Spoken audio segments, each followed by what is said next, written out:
Bonjour à tous, merci de nous rejoindre toute la semaine. Panorama s'installe au centre hospitalier Annecy-Genevois, vous le voyez. 7 février 2020, le premier foyer de Covid 2019 est dépisté au Contamine. Fin février, le cluster de la Balme de Sillingy se développe et contamine une cinquantaine de Hauts-Savoyards. 17 mars à midi, la France est confinée. 6 mois après, où en sommes-nous? Nous allons nous poser la question toute la semaine. Les acteurs qui ont vécu cette crise sont avec nous pour 4 épisodes consacrés à l'épidémie du Covid et à sa gestion notamment par l'hôpital. On prend le temps aujourd'hui de décrypter ce que nous avons vécu pour mieux comprendre ce que nous vivons encore. Et pour ce premier épisode, on s'intéresse à la gestion de cette première vague qui a frappé la France il y a 6 mois. Avec moi pour en parler, Vincent Dolivet, directeur général de l'hôpital. Bonjour, merci d'être avec moi. Et le docteur René-Pierre Labarrière, le président de l'Ordre des médecins de Haute-Savoie. Bonjour. Votre présence à tous les deux sur ce même plateau, c'est l'un des enseignements de ce qui a été vécu pendant 6 mois, un travail collectif. Monsieur le directeur ? Oui, je pense que ce qui a été fort, c'est la force du système de santé et de chacun de ses acteurs. Et chacun a joué son rôle à sa place et a surtout travaillé avec les autres en parfaite synergie, en parfaite coordination. On a appris en même temps que la maladie avançait et ça nous a permis d'être plus efficaces encore et de faire en sorte que chacun, encore une fois, soit acteur et efficace dans son rôle. Et je crois que le travail avec la médecine de ville, de ce point de vue-là, a été exemplaire avec, bien sûr, ce lien permanent avec nos équipes d'infectiologie en particulier. C'était assez inédit, ce travail collectif-là. Oui, je crois que dans ce drame qu'on a vécu, il va y avoir des choses positives et ce partenariat, cette façon de travailler, c'est quelque chose dont on va se féliciter et qui nous aide aujourd'hui et qui va nous aider. Lorsque, vous l'avez rappelé, le 7 février, le directeur de l'ARS m'a appelé, j'étais en réunion à Paris et il me dit on est embêté, on a des cas de coronavirus ou contamine. Je lui dis oula, moi, je suis médecin généraliste, je savais le coronavirus comme ça, pas plus que ça. Je me suis dit, et je lui dis, ça va être un peu chaud. Et effectivement, dès le lundi matin, on se retrouvait dans nos cabinets avec des patients qui avaient écouté et puis qui avaient des symptômes, mais on ne savait pas. Et là, on a été immédiatement tous obligés de prendre l'habitude de travailler. Et grâce à l'attitude de nos partenaires de l'hôpital, M. Dolivet, de ces infectiologues qui ont fait un boulot, vraiment il faut se rendre compte de ce que cette équipe d'infectiologie a apporté, parce qu'on était tous ignares devant ce virus. Si tant est qu'aujourd'hui on sache beaucoup de choses, mais imaginez il y a 6 mois ce qu'on savait, c'était l'inconnu complet. Et pour les réanimateurs, et pour les infectiologues, et pour les médecins généralistes, pour les radiologues, l'interprétation des scanners, etc. On était devant un truc nouveau. Et cette obligation de partenariat de travail, elle a été formidable, que ce soit avec effectivement les médecins de ville. La Haute-Savoie, c'est 3600 médecins qui sont inscrits à l'ordre, donc à peu près la moitié sont des médecins de ville, et à peu près 800 sont des généralistes qui se sont retrouvés dans leur cabinet avec des patients à gérer, avec ensuite la perte d'activité, l'arrêt brutal d'activité dans nos cabinets ou dans les établissements de soins. C'était inédit et vraiment c'est une belle expérience. Qu'est-ce qui a changé entre l'hôpital aujourd'hui, nous sommes le 22 septembre au moment de l'enregistrement, et l'hôpital il y a 6 mois ? Ce qui a changé, c'est qu'on a dû adapter tous nos circuits de prise en charge et puis maintenir une veille sans relâche et une capacité à nous réorganiser. Alors pas tout seul, on parle évidemment de la relation avec la médecine de ville, mais c'est aussi un travail avec les acteurs du secteur privé, des cliniques avec lesquelles on a bien travaillé et on continue de travailler ensemble pour anticiper une remontée en charge de l'épidémie. Et puis évidemment, au niveau du département, entre les deux groupements hospitaliers de territoire et nos partenaires publics du nord du département pour faire en sorte qu'on puisse bien se mobiliser. Et puis aussi, évidemment, l'attention sur les EHPAD, avec on a maintenu pendant toute cette période des conférences téléphoniques hebdomadaires pour faire un point avec eux sur leur situation, puis aussi la problématique éventuelle de la canicule pendant l'été, donc on avait quand même pas mal de sujets. Et bien entendu, tout ce qui est soins de suite aussi, parce qu'on les met on travaille ensemble pour voir comment se réorganiser en cas de reprise de l'épidémie. Et dans ce contexte-là, c'est également, je tiens aussi à le souligner, le travail permanent avec l'Agence régionale de santé, avec les autorités préfectorales, avec la caisse primaire d'assurance maladie, enfin tous ces acteurs qui font le système et qui font que quand chacun est à sa place, qu'on a l'autonomie et la liberté d'action, mais dans un cadre bien ordonné, on peut être efficace. Donc ce qui a changé, effectivement, c'est le fait qu'on doive prendre en compte aussi, rattraper un certain nombre de prises en charge, et ce qui est plus compliqué aujourd'hui. Dû à l'arrêt de l'activité non urgente. Et ce qui est plus compliqué par rapport au mois précédent, enfin la première vague, c'est que là, notre objectif clair est évidemment à la fois de répondre éventuellement à une reprise de l'épidémie, et puis aussi assurer la prise en charge des cas non Covid, dans un contexte qui est complètement différent, puisque c'est la période hivernale qui va commencer, alors que la première fois, on était en sortie d'épidémie de grippe. Donc on a un contexte qui est très différent. Donc pour l'hôpital, c'est de faire son travail le mieux possible, en ayant en tête qu'à tout moment, on doit se réorganiser pour faire face à une arrivée nouvelle de patients. Mais c'est aussi un point qui est important, c'est pendant toute cette période de se dire que la bataille, elle se gagnait en dehors de l'hôpital, et que l'hôpital, en lien avec la ville, avec les autorités, a joué son rôle pour dépister, pour faire des politiques de prévention, parce que plus on fera de prévention, et plus on pourra maintenir le plus longtemps possible des prises en charge non Covid et éviter l'engorgement des hôpitaux. Un mot sur le lieu où on se trouve aujourd'hui. Vous l'appelez la réanimation 4. Il n'y a encore jamais eu de patient ici, on le précise. Ça a vocation à anticiper une éventuelle deuxième vague ? C'est surtout tirer les leçons de la première vague, où vraiment les équipes ont été formidables. Alors, on a fait le maximum en termes architectural pour créer de nouveaux lits de réanimation. On a utilisé à l'époque la salle de surveillance post-interventionnelle, après le bloc opératoire. Bon, les leçons qu'on en tire, c'est que d'une part, si on veut maintenir un niveau d'activité opératoire plus élevé, il faut qu'on ait quand même l'attitude d'utiliser cette salle.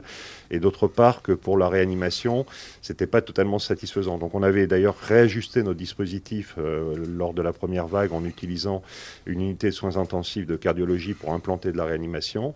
On avait des locaux ici disponibles du fait des travaux, puisque c'était une ancienne dialyse. Et donc, on a décidé d'investir, et on a fait les travaux en un mois, un peu plus d'un mois, pour complètement équiper cet espace pour une réanimation dans de bonnes conditions.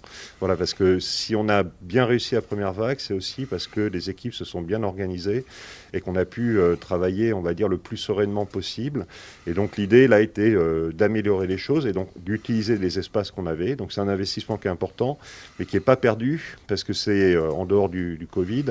Ça nous permettra aussi, pour des opérations de travaux, pour éventuellement des plans blancs, il y en a pas mal en ce moment. Voilà, d'avoir une zone qui nous permette de faire ces opérations sans perturber le fonctionnement normal. Voilà, donc c'est une marge de liberté supplémentaire et des conditions d'accueil qui seront encore meilleures que dans notre premier épisode. Côté médecin, on parlait de l'importance de la prévention. Est-ce que vous vous sentez mieux armé chez les médecins libéraux pour accueillir voilà, on voit bien que là, tous les chiffres sont à la hausse. On en reparlera dans les différents épisodes. Est-ce que vous vous sentez mieux armé qu'il y a 6 mois ? Bien évidemment, hein, on va passer sur l'épisode du manque de masques de l'époque. Tout le monde en a parlé. L'hôpital nous a d'ailleurs bien aidés, l'ARS aussi. Et on a été moins pénalisé que sur d'autres territoires qui ont eu des difficultés. Nous, on a surtout, dès le début, le premier acte, vous vous souvenez, appelez le 15 et restez chez vous. Appeler le 15, ça voulait dire que le 15 était submergé. Donc là, les médecins se sont mobilisés et on a trouvé des volontaires qui sont allés renforcer les équipes de la régulation du 15. C'était indispensable. On a pu recenser sur chaque secteur de notre département l'organisation des médecins, des endroits où il y a des centres Covid, des endroits où les médecins avaient des cabinets structurés capables d'accueillir. Donc tout ça, c'était assez innovant parce que jusqu'à présent, chacun était dans son coin, faisait son boulot. Là, déjà, il y avait un lien qui se créait. Ensuite, on s'est rendu compte qu'effectivement, on est passé à une période où il n'y avait plus du tout d'activité dans les cabinets, avec 2 raisons.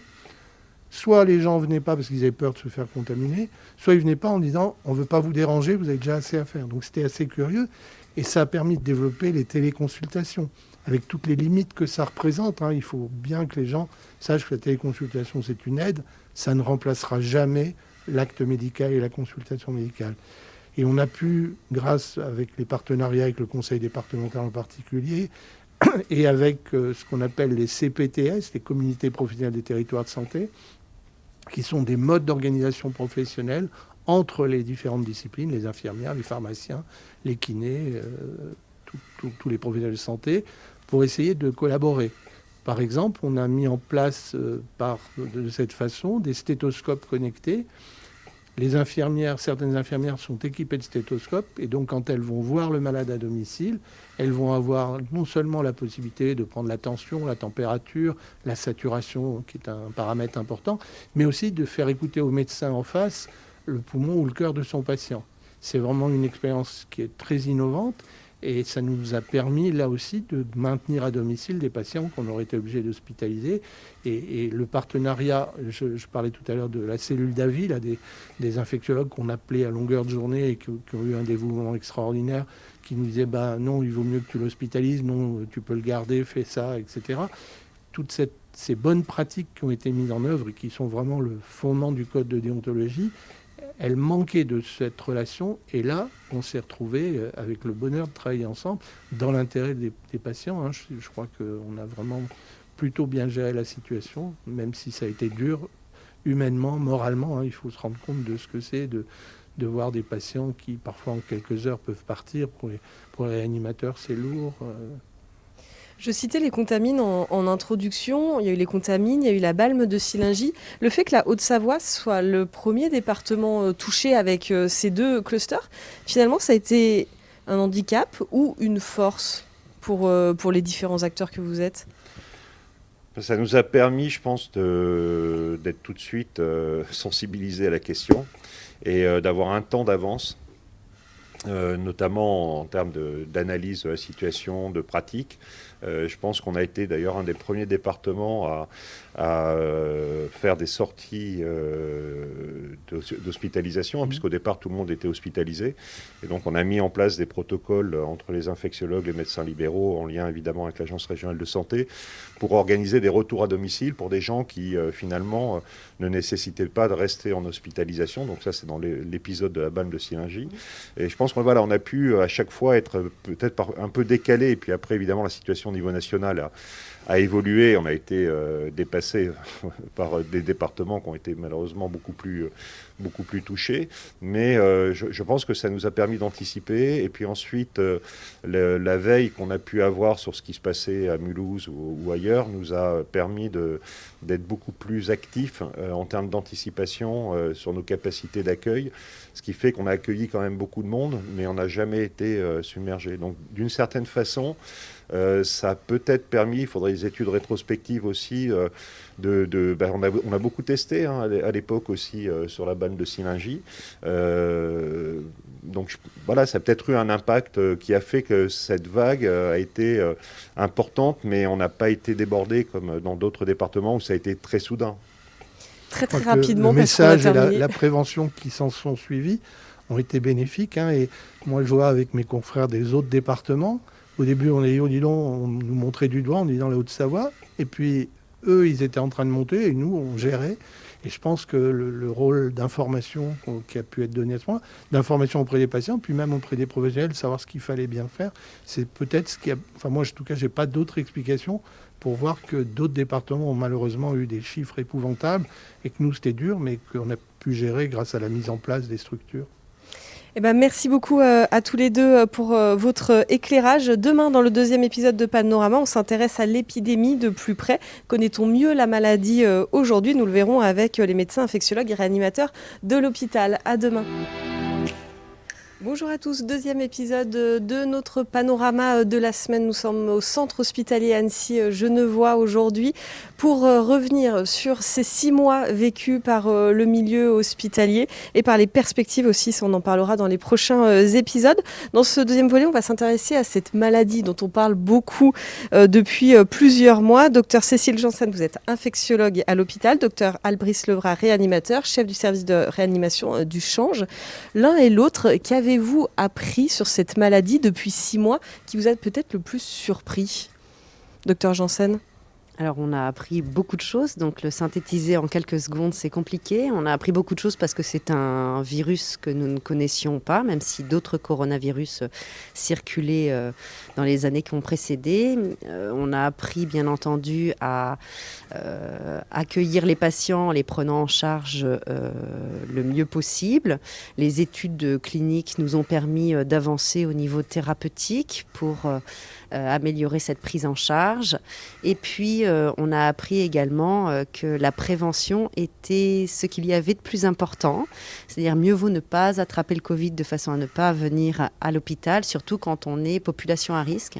Donc, on a appris que les messages qui semblent redondants étaient plus que jamais nécessaires, avec d'abord la prévention avec les gestes barrières, ne pas relâcher cette pression qui est celle de la protection des personnes les plus fragiles dans notre entourage, ne pas retomber dans les embrassades qu'on aime tant, nous, en France, et qui malheureusement sont pourvoyeuses, surtout pendant cette période dans laquelle on va rentrer hivernale, de la transmission des virus respiratoires.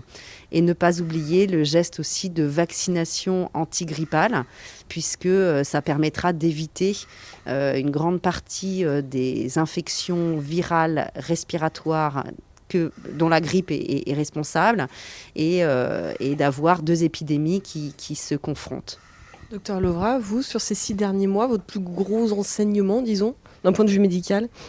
Donc le plus gros enseignement, je pense, c'est que on faisait face à une nouvelle maladie qu'on ne connaissait pas, que l'ensemble de la communauté médicale ne connaissait pas, dont on avait les prémices avec quelques données scientifiques à la fois essentiellement d'Asie, qui arrivaient en début d'année 2020.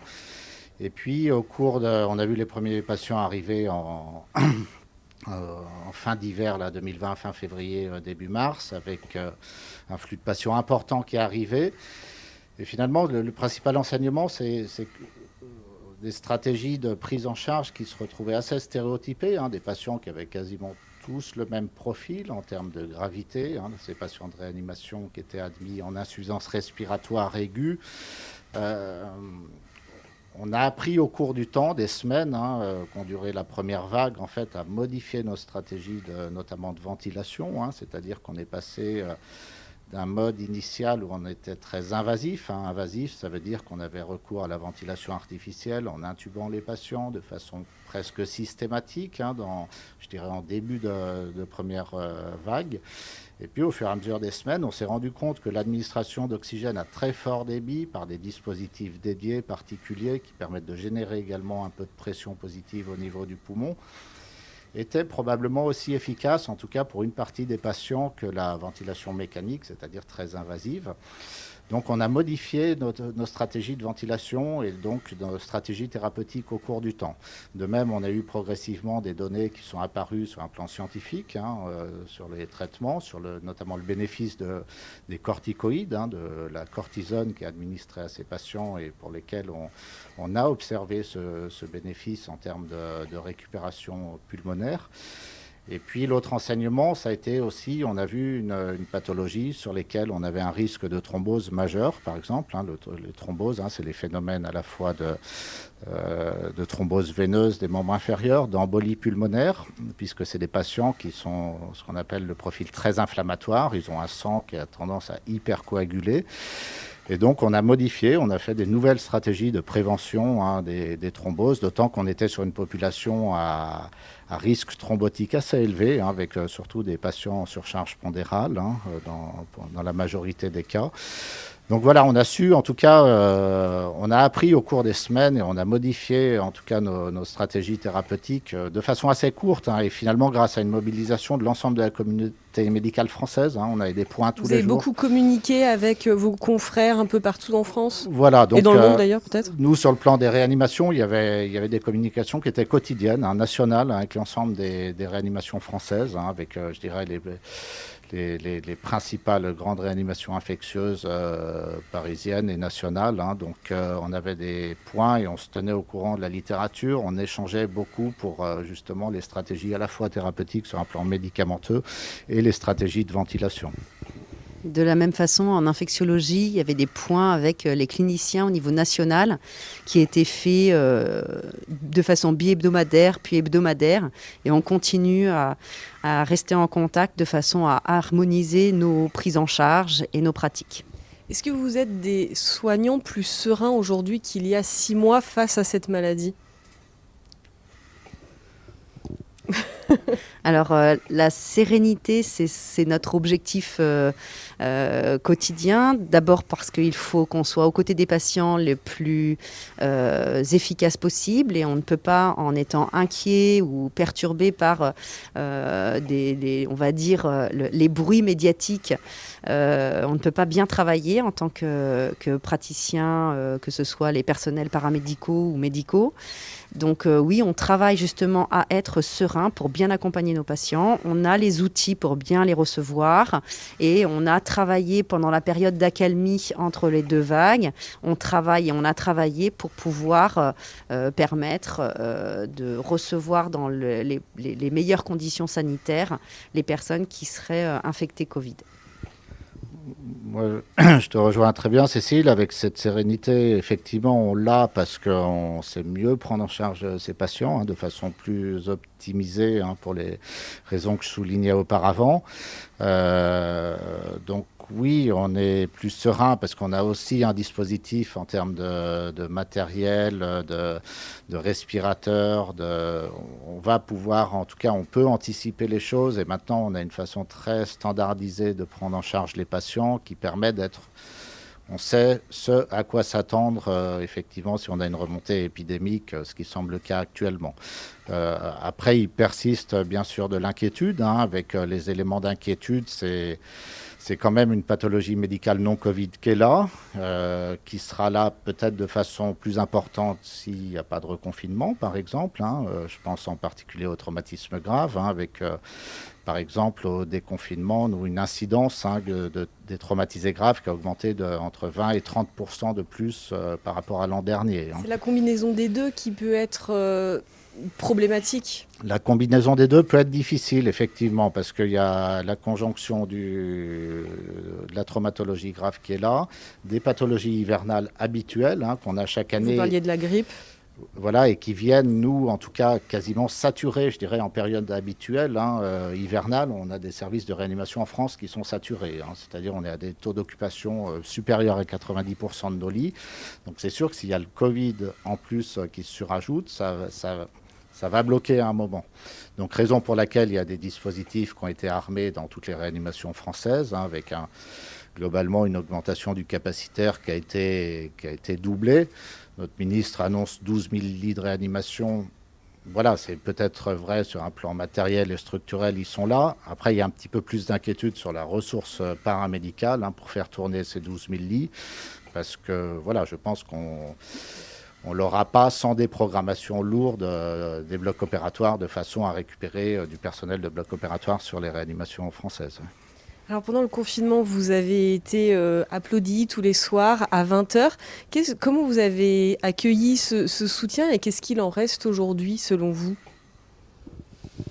Alors mais ça c'est un avis très personnel. Je pense que les gens qui étaient confinés avaient besoin de s'exprimer d'une certaine façon. Nous, en tant que soignants, c'était très agréable d'avoir ce soutien parce qu'effectivement, on faisait de grosses journées, on travaillait beaucoup et on était au sein d'une crise très nouvelle. Donc, il y avait un certain stress, il ne faut pas le méconnaître.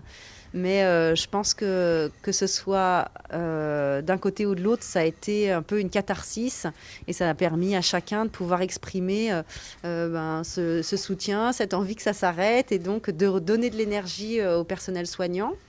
J'espère que les gens restent concentrés sur l'objectif qui est d'essayer de ne pas transmettre et donc que cette énergie qu'ils transmettaient le soir, ils continuent à l'utiliser pour, dans leur quotidien, protéger leur entourage et nous aider.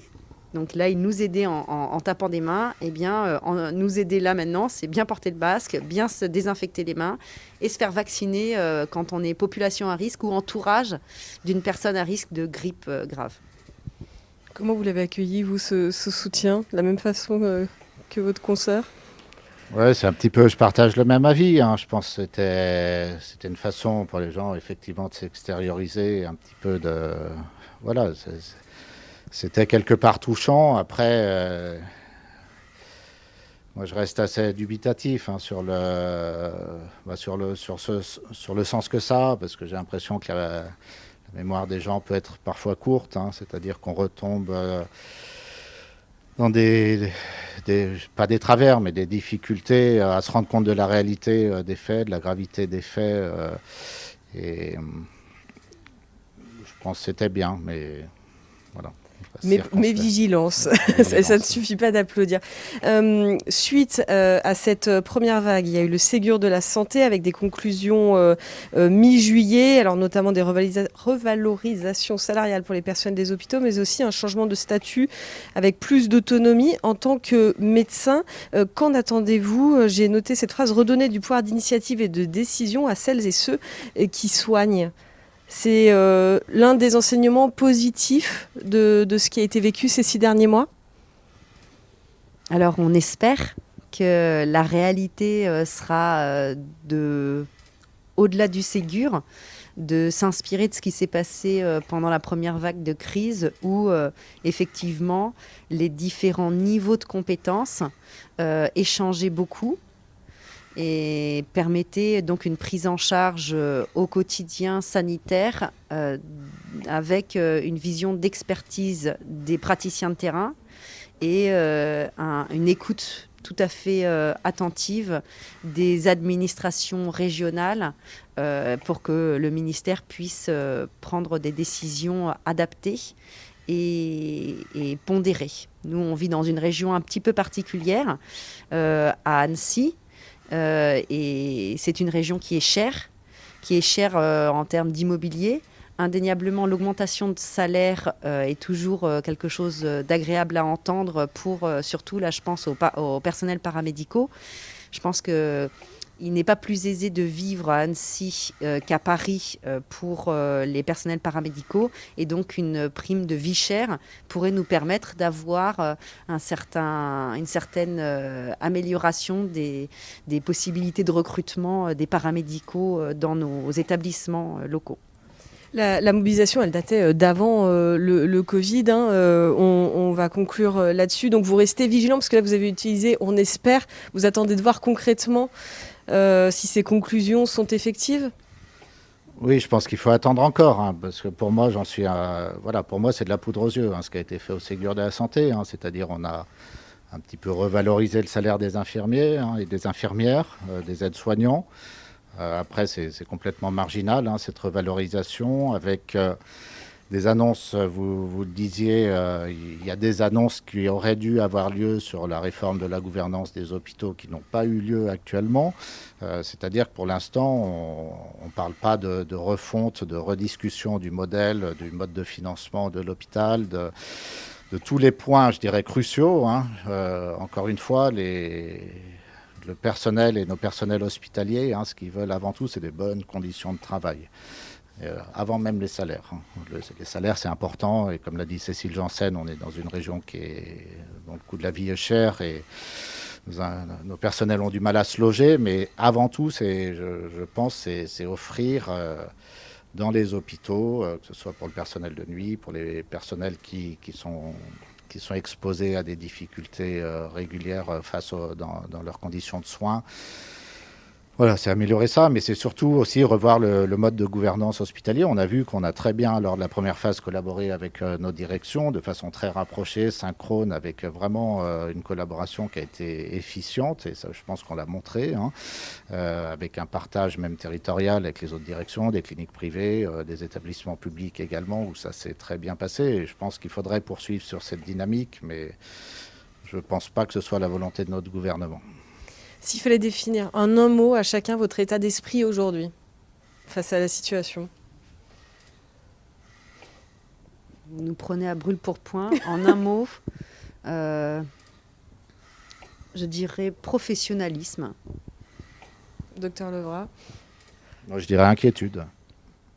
Eh ben, merci beaucoup à tous les deux pour votre éclairage, votre témoignage. Demain, pour le 3e épisode de Panorama, j'accueille 2 femmes qui étaient sur le terrain également. On les accueillera pour recueillir également leur témoignage. À demain. Bonsoir à tous, merci de nous rejoindre pour ce 3e épisode de Panorama. Toute la semaine, nous sommes au centre hospitalier Annecy-Genevois pour un retour d'expérience sur les 6 derniers mois vécus par les équipes de l'hôpital notamment. Deux de ces membres d'équipe sont avec moi aujourd'hui. Merci à toutes les deux de votre présence aujourd'hui. Catherine Dubreuil, vous êtes référente handicap, coordinatrice du maintien de l'emploi à la direction des ressources humaines. Vous allez m'expliquer ce que vous avez fait de particulier pendant cette crise. Et vous, Delphine Trulas, vous êtes infirmière en chirurgie ambulatoire. Tout simplement pour commencer, pour vous, très concrètement, que s'est-il passé ces 6 derniers mois? Qu'avez-vous fait au plus haut de la crise? Alors, au plus haut de la crise, moi j'ai été missionnée en fait pour contribuer au redéploiement des personnels hospitaliers non soignants qui, pour la plus grande part, avaient été mis en autorisation spéciale d'absence, qui étaient en fait également pour des raisons de garde d'enfants chez elles.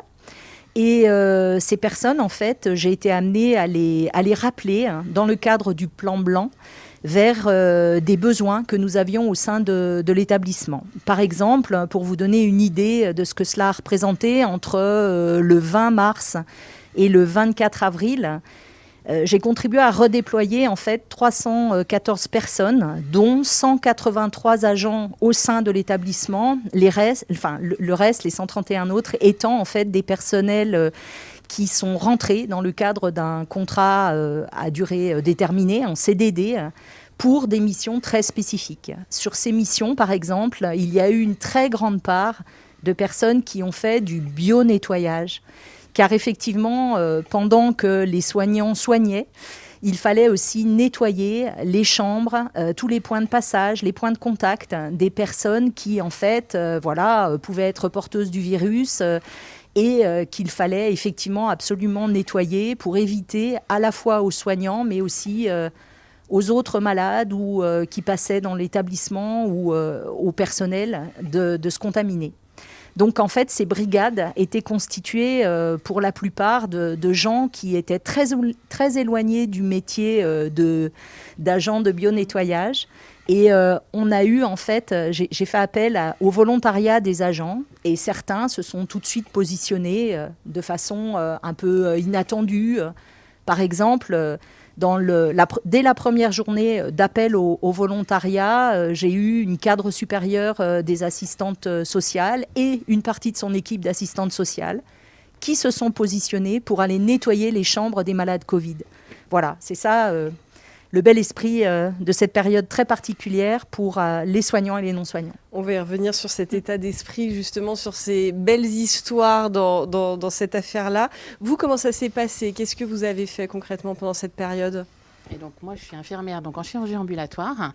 Le service de chirurgie ambulatoire fait que de la chirurgie programmée. Donc, comme beaucoup de blocs opératoires ont été annulés, tout ce qui n'était pas urgent, le service a fermé et on a été redéployés, donc certaines aux urgences, certaines dans d'autres services.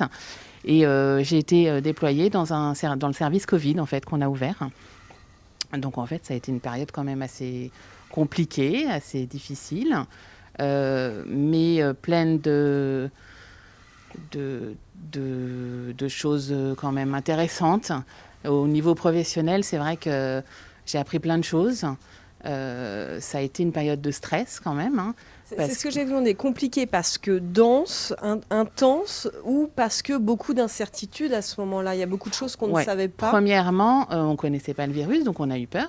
Peur pour notre famille, peur pour nos proches, de le ramener à la maison, peur pour nous. Ça a été compliqué au niveau de ça. Après, on a dû faire preuve beaucoup d'adaptabilité. Et ça, dans une très courte durée. On nous a dit en chirurgie ambulatoire le jeudi, demain le service ferme et lundi, vous intégrez un nouveau service. Donc, changement de service, changement de nouveaux locaux, nouvelles organisations, nouveaux horaires. Il faut savoir que on a aussi une vie en dehors et il a fallu aussi s'organiser avec tout ça autour pour on a tous, je pense, fait des efforts et contribué à ce que ça se passe le mieux possible. On parlait de l'état d'esprit. Qu'est-ce que vous allez retenir de ces 6 derniers mois de cet état d'esprit-là ? Alors moi, sur la période vraiment cruciale du Covid, entre le début du confinement et la fin du confinement, ce qui a pour moi été exemplaire, moi je suis nouvellement arrivée dans le monde de l'hôpital, ça fait un peu plus d'1 an, nouvellement arrivée dans la fonction publique aussi. Et j'ai absolument été enthousiasmée par l'énergie, par la façon dont les personnels se sont tous centrés d'un seul pas vers l'objectif de soigner, d'apporter le maximum. Cette énergie-là, de l'intérieur, elle a été absolument extraordinaire à vivre, à voir. L'engagement des personnels soignants et non soignants. Il ne faut pas oublier qu'un hôpital, c'est effectivement 70% de personnel soignants, mais à côté, il y a aussi tous les autres métiers qui sont là pour permettre aux soignants de faire correctement le travail. Les personnels des cuisines, de la blanchisserie, du nettoyage dont je parlais tout à l'heure, l'énergie qui a été déployée au niveau aussi, par exemple, des ressources humaines pour permettre que tous ces personnels qui arrivaient de l'extérieur, dont il fallait faire les contrats, etc., puissent être engagés correctement, l'énergie qu'il a fallu déployer pour aller chercher les ressources.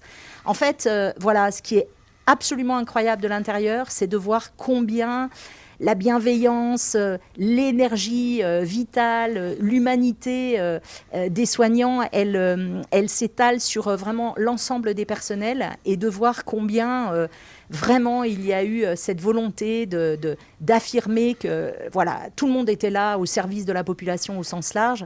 Et c'est vrai que souvent je partais vers 20h le soir au moment des applaudissements. Ça allait être une de mes questions, ces fameux applaudissements. Et c'est vrai que souvent j'arrivais chez moi et j'entendais ces bruits et je me disais oui, c'est aussi pour moi, et c'est super, quoi. Et espérons surtout que cette énergie-là, elle reste de la part du public, mais au sens de la part des futurs patients de l'hôpital. Alors 6 mois après, je ne suis pas super certaine que l'énergie soit toujours là. L'énergie de la population, ou des soignants et non soignants. Moi, je suis intimement convaincue que l'énergie des soignants, elle est absolument inhérente à qui ils sont. On ne choisit pas la fonction hospitalière par hasard, quel que soit son type de métier. Et eux, j'ai pas de doute. Non, c'est davantage, effectivement, je pense qu'on a dû parler déjà précédemment de cette question du civisme, de vouloir faire attention d'une façon plus globale et générale aux autres. Et ce pan-là, on échangeait un peu avant, je pense que surtout chez les populations des jeunes, des 20-29 ans, on ressent qu'effectivement, ils ne sont pas très impliqués encore. Et ça, il faut leur rappeler effectivement l'extrême nécessité de préserver le plus grand nombre pour que justement on puisse affronter, si deuxième vraie vague il y a, la situation correctement. Vous, cet état d'esprit, qu'est-ce que vous allez en retenir, cette énergie, cet enthousiasme, les mots que vous avez utilisés? Oui, je vous disais que ça a été dur, mais ça a été aussi positif, un élan de solidarité entre tous les personnels, que ce soit infirmières, aides-soignantes, les médecins, les ASH, tout le monde. De la solidarité, de l'entraide, moi, c'est 2 mots qui sont très forts et qui faisaient vraiment partie de cette période, quoi. Et ça perdure aujourd'hui encore, cette oui, énergie-là, parce que est-ce qu'on peut vraiment être en énergie comme ça tout le temps sur le long terme? Je pense que ça a changé aussi un peu quelque chose dans notre... ça nous a ouvert. Alors c'est vrai qu'après, on est dans nos services habituellement, on voit les mêmes personnes, on est assez cloisonné. Et là, ça nous a ouvert. Enfin, en tout cas, moi, ça m'a ouvert sur d'autres personnes, d'autres services, d'autres prises en charge. Professionnellement, c'est que du positif.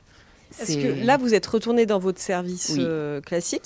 Comment vous envisagez la suite? Là, on voit les chiffres. Alors, pour le moment, sur la Haute-Savoie, on en reparlera dans le 4e épisode, ça se maintient à peu près, là, sur ces derniers jours.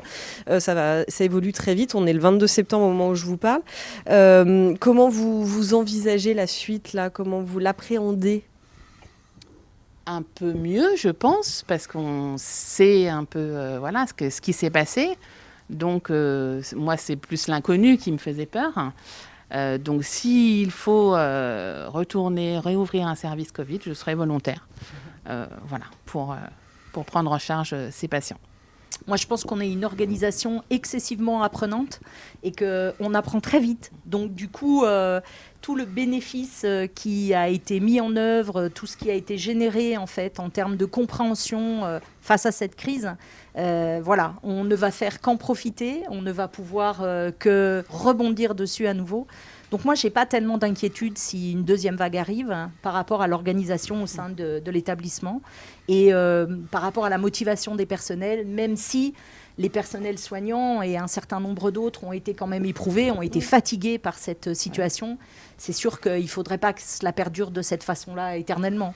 Mais je pense vraiment que oui, il y a eu beaucoup de sens en fait qui a découlé en fait de cet épisode et je pense que ça a ravivé. C'est intéressant ce que tu disais parce que vraiment il y a eu un sentiment, de lien entre les gens et ça a ravivé en fait quelque chose. Moi je mets de la joie dans tout et j'en mets aussi beaucoup dedans. On parlait des applaudissements à 20h. Suite au déconfinement, il y a eu aussi le fameux Ségur de la santé avec une trentaine de mesures proposées. On a parlé de plus d'autonomie pour les hôpitaux, plus d'autonomie pour les territoires, les revalorisations salariales également. Qu'est-ce que vous attendez de tout ça aujourd'hui ? Est-ce que il y avait une forte mobilisation déjà avant la crise, elle s'est poursuivie. Là, on voit quelques images de la manifestation qui était mi-mai. Qu'est-ce que vous attendez de tout ça aujourd'hui ? Que ça continue, qu'on continue à parler de notre métier, parce que j'ai eu... alors, c'est très bien, les revalorisations salariales, tout ça, on en retient. Mais c'est bête qu'il ait fallu une crise sanitaire de cette ampleur pour qu'on reconnaisse un peu notre métier et notre travail au quotidien, notre investissement. Donc, j'espère qu'on sera dans une bonne lancée et qu'on continuera à parler de tout ça. Ouais, il faut que la dynamique reste très positive, même si je crois qu'il y a quand même aussi une particularité sur notre établissement, qui est un établissement quand même très récent, avec, pour la partie en tous les cas d'Annecy, un établissement qui en moins de 10 ans s'agrandit encore de 30 000 m². Là, on est dans des locaux tout neufs qui viennent d'être refaits. Donc on a quand même beaucoup de chance d'avoir beaucoup de dynamisme sur notre établissement et évidemment, on est peut-être un petit peu privilégié ou on se différencie peut-être un peu d'un certain nombre d'établissements de nos confrères. Il y a aussi une volonté, je pense, très marquée, pareil, au sein des directions, de vouloir accompagner le mieux possible les personnels. On a toujours mieux à faire en termes de communication entre, évidemment, les différents pôles, les différentes directions, mais oui, moi j'ai fondamentalement l'idée je crois en l'idée qu'on va dans le bon sens. Ouais. Et j'ai pas assez d'ancienneté pour penser que c'eût été mieux avant, mais je pense que objectivement, ce sera pas mal devant, quoi. Ce sera bien devant. Oui, je pense. Je vous vois approuver. Oui, j'approuve totalement. Vraiment, un mot pour conclure. Votre état d'esprit aujourd'hui face aux prochains mois, face à une éventuelle deuxième vague ou pas, face à la mobilisation, face tout ce dont on a parlé au cours de cette émission. Moi, je suis assez confiante en l'avenir, en notre organisation, comme tu disais, de l'hôpital, en la population également. Donc, je suis assez confiante. S'il fallait dire un mot, voilà, confiante. Alors, confiante, c'était celui que je voulais dire. Alors, je veux dire sereine également. Ouais, je ne suis pas inquiète de ce qui va arriver, et, parce qu'on y fera face, quoi qu'il en soit, correctement, et je pense très bien. Eh ben, merci beaucoup à toutes les deux pour votre témoignage, votre enthousiasme et votre combativité. Merci. Voilà pour ce troisième volet de Panorama. Demain, quatrième et dernier épisode. Et maintenant, c'est la question que je poserai à mes deux derniers invités, le docteur Scovron, qui représente les médecins de l'hôpital, et Luc Rollet, le directeur départemental de l'Agence régionale de la santé. À demain. Bonsoir à tous, 4e et dernier épisode de notre panorama de la semaine. Nous sommes au centre hospitalier Annecy-Genevois pour porter un regard sur les 6 derniers mois vécus par les équipes et notamment ici à l'hôpital d'Annecy, retour d'expérience et perspectives. Alors ces perspectives, nous allons nous y intéresser avec mes invités d'aujourd'hui. Docteur Olivier Scovron, vous êtes le président de la commission médicale d'établissement, le représentant des médecins. Bonsoir, merci d'être là. Bonsoir Fanette. Et Luc Rollet, directeur départemental de l'Agence régionale de la santé de Haute-Savoie. Merci également. Bonsoir. Un point sur la situation sanitaire actuelle pour commencer. Nous sommes le 22 septembre, jour d'enregistrement. Au 21, 30 personnes sont hospitalisées en Haute-Savoie, dont 2 en médecine à Annecy. Le taux de positivité est de 5% dans le département. Est-ce qu'on peut parler aujourd'hui, encore une fois, d'une situation maîtrisée ? On peut parler d'une situation maîtrisée, oui, aujourd'hui, en fonction des résultats et des chiffres qu'on nous annonce. En revanche, on sait bien que ces chiffres peuvent évoluer malheureusement plus facilement vers le haut que vers le bas, mais en tout cas, la situation est maîtrisée, nous en sommes heureux pour l'instant. Si on s'intéresse plus particulièrement à la crise côté organisation, est-ce que vous vous sentez plus armé ici à l'hôpital d'Annecy pour accueillir une deuxième vague ? Alors, s'il y a une deuxième vague, oui, ce sera un deuxième épisode. On doute qu'il ne ressemblera pas au premier, parce que la situation est différente, ne serait-ce que parce que la population elle a bien pris conscience de ce que c'était, et que quand on va dans la rue, on voit des gens masqués partout, ce qui n'était pas le cas au mois de février-mars dernier. Mais on est plus armé, parce que regardez où on est ici, dans une réanimation qui n'existait pas en mars.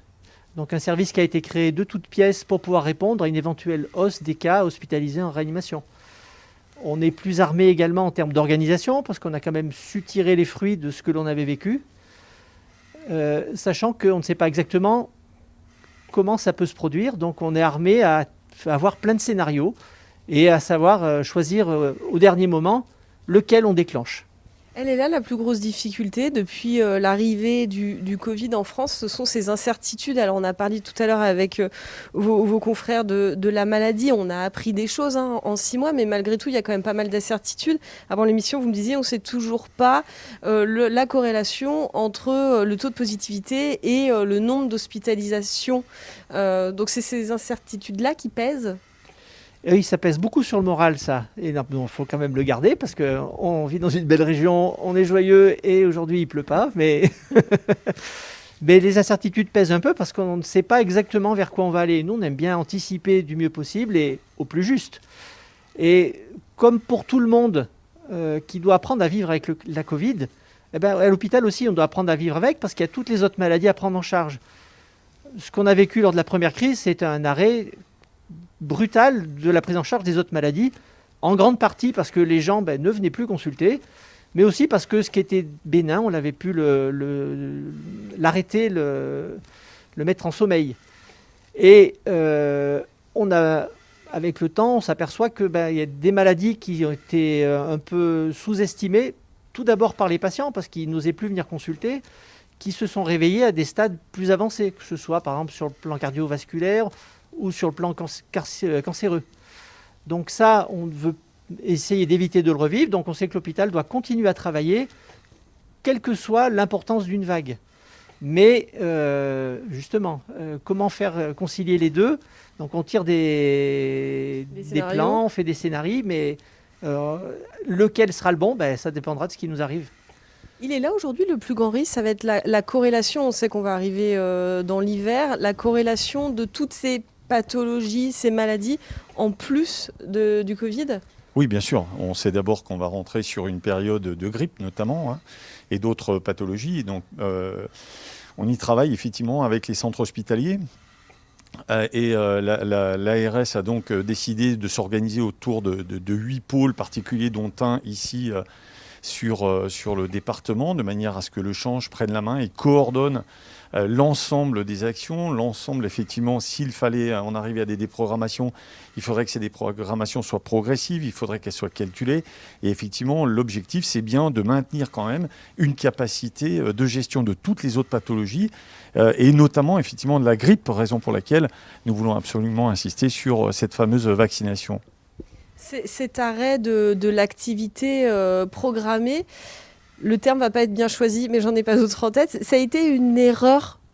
C'est-à-dire que, est-ce qu'aujourd'hui, avec le recul, on aurait pu faire différemment, finalement ? Alors, je vais prendre la parole. Une erreur lorsque, en 15 jours, on passe de 50 personnes en réanimation à 750 personnes en réanimation. Non, ça ne peut pas être une erreur. C'est un calcul qui faisait face à une situation et surtout à une maladie qu'on connaissait peu. Je compléterai en disant qu'on ne peut pas dire erreur dans la mesure où on ne savait pas vers quoi on allait. Donc, on a fait des choix. Tout c'est d'en tirer les conclusions. Et à la rigueur, l'arrêt en lui-même, ça a été une période peut-être difficile, mais plus dure à vivre. C'était dire quand est-ce qu'on réenclenche et à quel rythme. Et là, c'était pas facile du tout parce que les gens ils étaient fatigués de la crise. Et il fallait réenclencher, mais parce que les autres maladies allaient venir et allaient attendre. Et à la fois psychologiquement, en organisation, à mon avis, la période était plus difficile que le moment où il fallait arrêter. Vous êtes l'un et l'autre mobilisés depuis des mois, hein. Alors même avant, hein, vous ne tourniez pas les pouces, mais depuis le 7 février, vous êtes en cellule de crise avec le cluster des contamines. Est-ce que vos équipes, êtes prêts à continuer à affronter justement cette corrélation possible entre une deuxième vague et les futures maladies ? Quel est l'état d'esprit ? Alors, je vais prendre la parole le premier. Disons que nous y préparons et ça pourrait paraître étonnant de se dire pourquoi s'y préparent-ils alors qu'ils ont déjà vécu une première vague. Mais cette deuxième phase paraît nettement différente, comme on le disait. Les gens portent un masque aujourd'hui. Il y a énormément de choses et elles sont sensibilisées aujourd'hui. Donc, je pense que beaucoup de choses évoluent. Toutefois, nous n'avons toujours pas cette fameuse boule de cristal qui nous permettrait de savoir ce qui va se produire. Et par conséquent, dans notre programmation, il faut être en mesure de faire face à une forte augmentation s'il le fallait, etc. D'où effectivement le travail que nous menons avec le secteur hospitalier, mais aussi avec les médecins généralistes et tout le monde libéral, et puis avec nos EHPAD, avec le monde du médico-social, qu'il ne faut pas oublier, puisque là aussi, le challenge est important pour eux.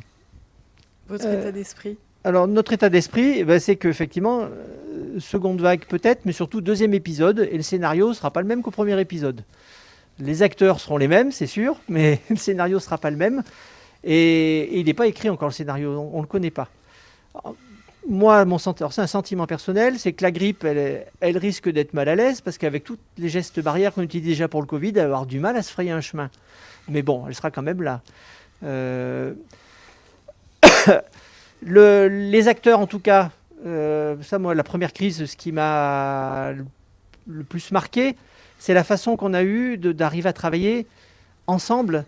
L'hôpital, souvent, on parle d'hospitalocentrisme, il fait ses petites affaires dans son monde intérieur et il interfère peu avec... Mais là, ça n'a pas du tout été le cas, tant avec les pouvoirs de santé publique, donc l'ARS, les médecins généralistes, avec les autres structures, les autres établissements. Il y a un lien qui a été créé, qui a bien fonctionné, qui a été maintenu. Et ce lien maintenu, là, a été réactivé, alors de manière douce, parce qu'il n'y a pas de... Par exemple, on ne fait plus de cellules de crise, on fait des cellules de veille, à un rythme qui est régulier, pour savoir où on en est, bien préparé. Et toutes les semaines, il y a également des cellules de veille ou des réunions téléphoniques avec les acteurs, les autres acteurs que nous, parce qu'on a bien conscience que la part hospitalisée des patients, c'est qu'une petite part et que le problème, il est aussi un problème de santé publique et qui concerne tous les agents de santé du territoire.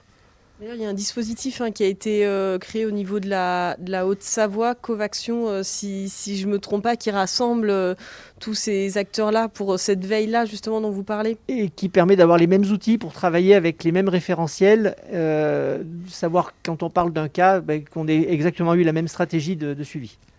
Quel enseignement que vous avez pu tirer de ces 6 derniers mois va le plus servir pour les 6 prochains, à votre avis ? La dynamique départementale de tous les acteurs qui travaillent vraiment main dans la main. Parce que je crois que ça a été une immense force, sachant que nous sommes passés par des moments très difficiles sur le département. Et cette dynamique, elle a vraiment été remarquable.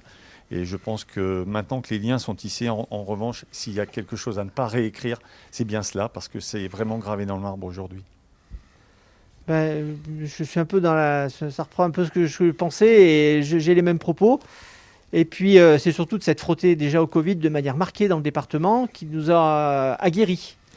Et je sens tous les acteurs de santé, ils sont un peu plus costauds et prêts à voir venir que dans des secteurs où finalement l'épidémie avait pas eu le temps de vraiment parler.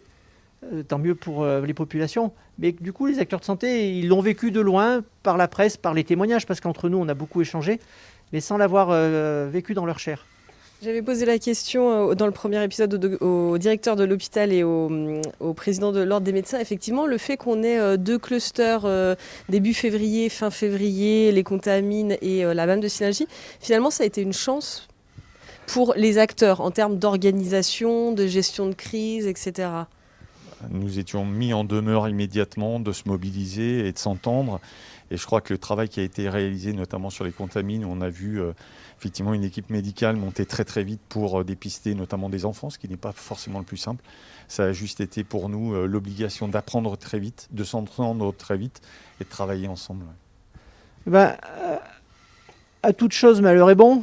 Donc ça dépend de la philosophie qu'on a. Mais si toute expérience, vous la prenez bien et vous en tirez les enseignements, c'est une chance. Si vous le subissez et que vous le vivez mal, c'est un malheur. Donc là, on est plus dans une appréciation philosophique, à mon sens. Dernière question. Quel est, s'il fallait résumer en un mot là, votre état d'esprit pour les 6 prochains mois?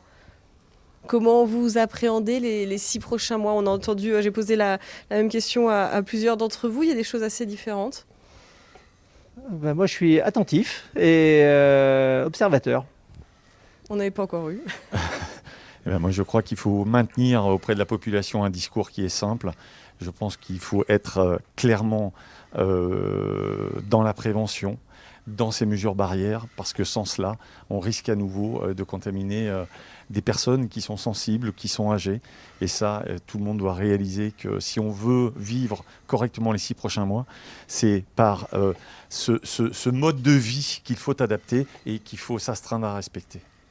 Merci beaucoup à tous les deux d'être venus sur ce plateau, voilà, enfin, qui est chez vous un peu quand même. Voilà, mais bon, merci de l'accueil du coup. Hein, Merci beaucoup. Merci aux équipes pour la réalisation de ce magazine et merci à vous de votre fidélité. À bientôt sur 8 Mont Blanc.